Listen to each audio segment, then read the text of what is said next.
ഇന്ന് നമുക്കൊരു soya fry ഉണ്ടാക്കാം. കുറച്ച് വെള്ളം വെച്ചിട്ടുണ്ട്. അത് തിളയ്ക്കുമ്പം നമുക്ക് സോയ ചങ്ക്സ് ഇട്ട് കൊടുക്കാം. കുറച്ച് ഉപ്പിട്ട് കൊടുക്കാം. ഇനി സോയ ചങ്ക്സ് ഇട്ട് കൊടുക്കാം.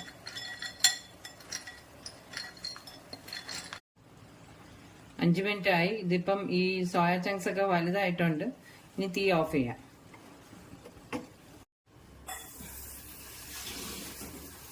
ഇനി നമുക്കൊരു മസാല ഉണ്ടാക്കാം.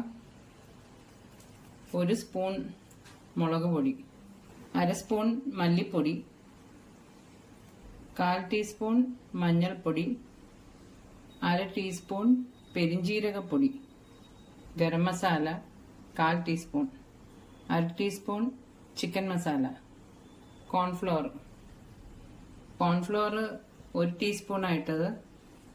ഇനി കുറച്ച് ടൊമാറ്റോ സോസ് കൂടെ ഒഴിച്ചു കൊടുക്കാം. കുറച്ച് ഉപ്പ് കൂടെ ഇട്ട് കൊടുക്കാം.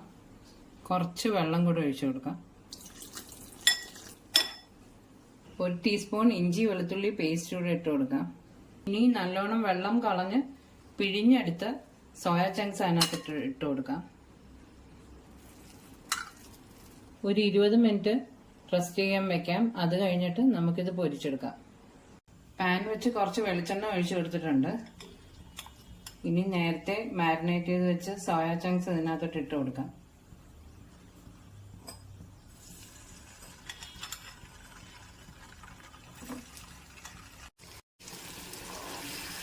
അഞ്ച് മിനിറ്റ് ആയപ്പോൾ ഒന്ന് തിരിച്ചിട്ട് കൊടുക്കുന്നുണ്ട്. മറ്റേത് ചെറിയ പാൻ ആയതുകൊണ്ട് ഞാനത് മാറ്റി വേറെ ചീനച്ചട്ടി വെച്ചിരിക്കുക. ഇതിപ്പോൾ എല്ലാം ഫ്രൈ ആയി കഴിഞ്ഞ് 4 പച്ചമുളക് ഇതിൻ്റെ കൂടെ ഇട്ട് കൊടുക്കാം. കറിവേപ്പില ഇടാം.